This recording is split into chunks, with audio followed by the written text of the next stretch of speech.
Welcome back to Becoming Homesteaders. Today I am making grape jam. We're using part of the 67 pounds of Concord grapes that we picked in Geneva, Ohio, and we're processing those into grape jam. Hey guys, it's Jenny with Becoming Homesteaders, and today is day 2 of our grape processing. We will be making grape jam today. We collected 67 pounds of Concord grapes in Geneva, Ohio. We have a video on that if you're interested in seeing us collect our grapes at a vineyard in Geneva, Ohio. We had a great time, 67 pounds. So that is our Camping with a Purpose video. And then yesterday we processed 25 pounds of those 67 pounds of grapes into Concord grape juice. So I can link that video as well if you'd like to check that out and learn how to make Concord grape juice. Today I will be making grape jam. So I'm excited to see if we like grape jam. I've never canned grape jam before. I've made grape jelly, but never grape jam. So this is a new recipe for us. So I'm excited for that, and I'm excited to see how many jars of jam we end up with. Okay, so this recipe that I found calls for Concord or muscadine grapes, and it requires you to slip the skin from the pulp and then coarsely chop up the skin. I didn't do that for this recipe. I just simply put them in a pot and added that half a cup of water that it's calling for and cooked them down, and they were just fine. I kind of wanted the jam to be a little thicker in consistency. And this helped a lot, keeping them a little bit wholer. But yeah, it also recommends that you have fruit that is fully ripened because, grapes don't continue to ripen once you pick them. It's not like a melon. So you want to be sure that you're getting nice mature fruit off the vine when you are picking them. So nice, sweet, plump grapes. And then you just slip the skin, cook the skin down with the water. It was a little bit time consuming, but not that bad. And really, I do think I prefer this jam over a jelly recipe. I really loved the consistency. So I feel like our family will probably be making more of this Concord jam rather than just the jelly. Okay, I have 8 cups of grapes that I skinned, and they are now ready to make into jam. So this is what we have left. 1 pot with the insides and the seed, and then the bowl of skin. Okay, for this recipe, the grape jam, I am getting it out of the Ball's Blue Book magazine. I think I picked this up at Walmart a few years back, but it has a lot of really great recipes in it, a lot of unique ones. This one, I've never made grape jam. I've made grape jelly in the past, but never jam. And since we had 67 pounds of Concord grapes, I thought, why not? Let's give it a try. So this does not call for any type of fruit pectin. It simply calls for the 2 quarts of grapes, 6 cups of sugar, which I'm not real fond of, but I'm going to go by the recipe this time, and maybe in the future I'll tweak it, and half a cup of water. So yeah, we're going to give that recipe a try this time. I also love the Ball's home preserving book. This is a really great book as well. It has a lot of really good information, not just recipes. So a lot of safety issues that they cover in this book as well. So I highly recommend getting this one. And if you can find that magazine, that's a great one too. So here we go. I am using my Emersion blender here. This is one of the best purchases that I have made. We bought it about 1.5 years ago when I was making a habanero hot sauce, and I can't tell you how many times I have used this. A very good investment in the kitchen if you don't have one. I will link that Emersion blender. I believe I got it from Kohl's. So if you have some Kohl's cash, throw it in there and get yourself a great Emersion blender. So here I'm just simply using my potato masher just to mash up the pulp a little bit to help it cook down so that when we strain it, it will be easier to strain and leave out those seeds. Okay, here we have the pulp. And we are straining it through this, and hopefully we'll get all of those seeds out of this. Give it a little stir. Oh, there you go. You can really see those seeds now starting to come through. Just keep scraping it down. Using the back of the spatula, pushing through.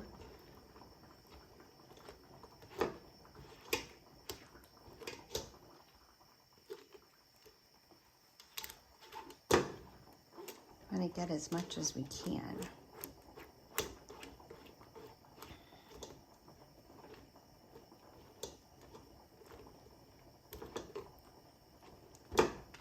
And those seeds are pretty big, so I don't see them going through this at all.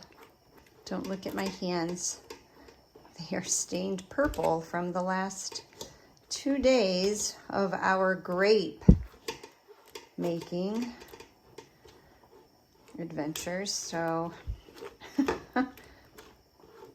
be forewarned, if you don't wear kitchen gloves, that's what happens. Well, this looks really good now. Just a lot of those seeds left, which is what we want.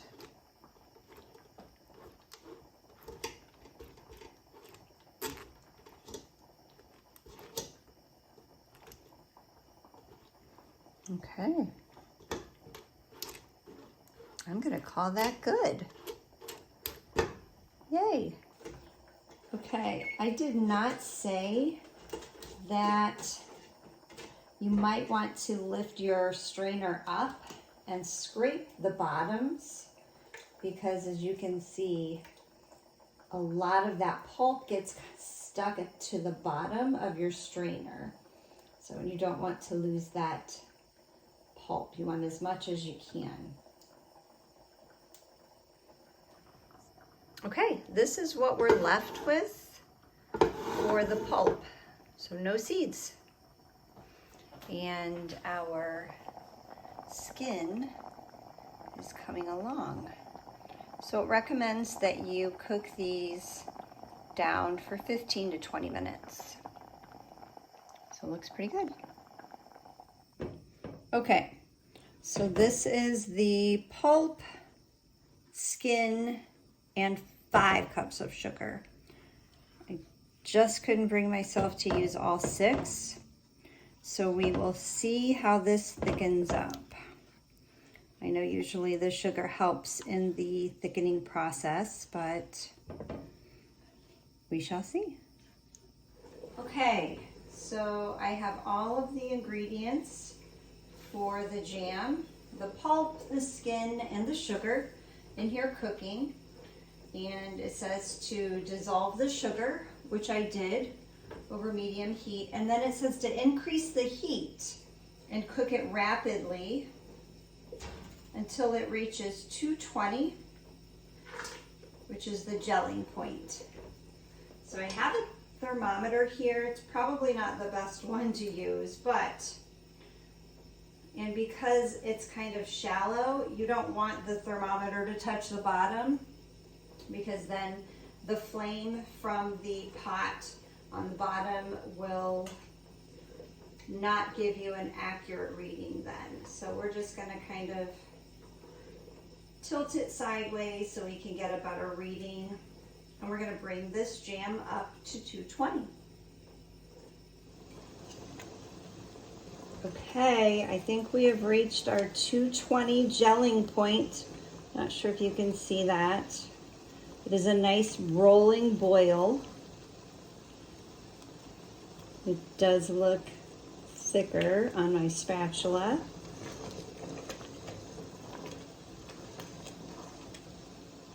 As well as on the candy thermometer. Still a little drippy.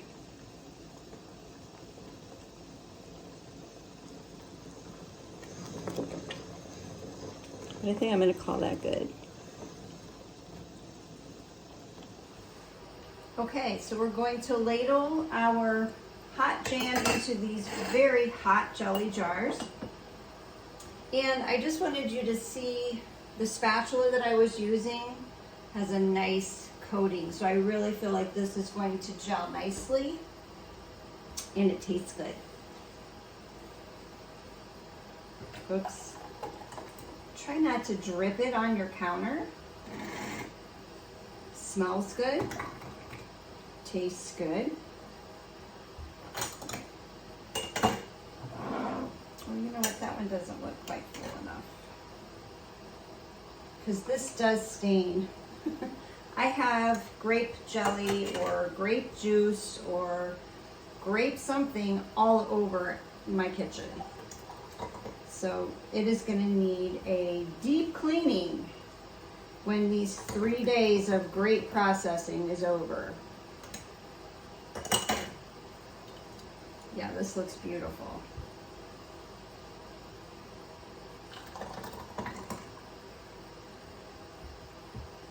Then after I'm done ladling the hot jam into these jars, I'm going to take a paper towel and wipe the rim. You can use hot water if you want. I've always just poured a little distilled vinegar in a little dish and wiped it with the distilled vinegar. And then I'll pour the distilled vinegar into the canner. That helps with that cloudiness that you sometimes get on the outsides of your jars once they're done processing in the canner. Also, if you're smart, you can put a cookie sheet underneath of your jars as you're ladling the jam into them. I did not do that here. Just makes for a really quick cleanup.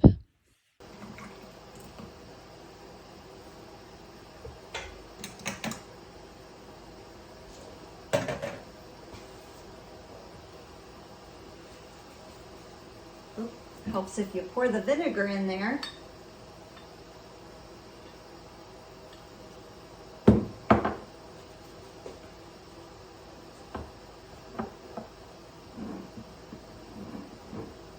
You also want to check before you fill your jars to make sure there are no nicks or cracks, because sometimes that can cause then the jar to burst in your canner. I don't know if anyone has ever had that happen, but we canned peaches earlier this year and lost 2 jars to that because I guess I missed a chip, which is unfortunate. All that work.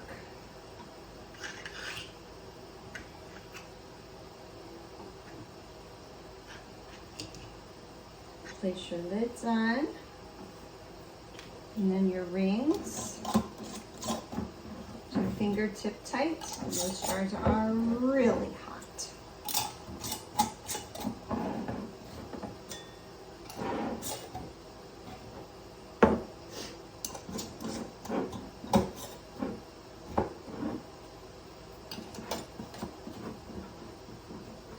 Okay, now we can lower them in the canner.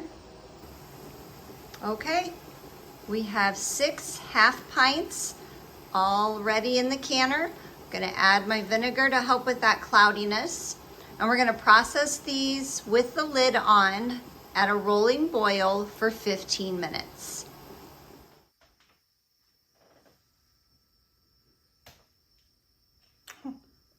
I think they're already all sealed. I was waiting for a pop because you know that's the best sound. But they all already sealed. Okay, so today is day 2. I wanted to give you an update that not only did we do the grape jam, but we also processed more Concord grape juice. We had an extra 25 pounds that we set aside to make more juice with, and we ended up with 6 quarts here and 2 half gallons. So just more juice to add to our collection. Tomorrow we will be making grape jelly. I did set aside enough juice for the grape jelly, so that's already done and ready for tomorrow. So stay tuned for that video. I will link the Concord grape juicing video down below if you're interested in watching that and learning the grape Concord juice making. And then I'll also link the grape jelly below too. All right, guys, stay tuned. Okay, friends, day 2 of canning the 67 pounds of Concord grapes that we got in Geneva, Ohio this past week. And this is what we have so far. I have one more large flat of grapes to do, so we'll see what we come up with tomorrow. So the half gallons and the quarts are juice. And then we have 6 half pints of grape jam. And then a little, I guess that's a half pint in the front there for us to sample. So far, so good.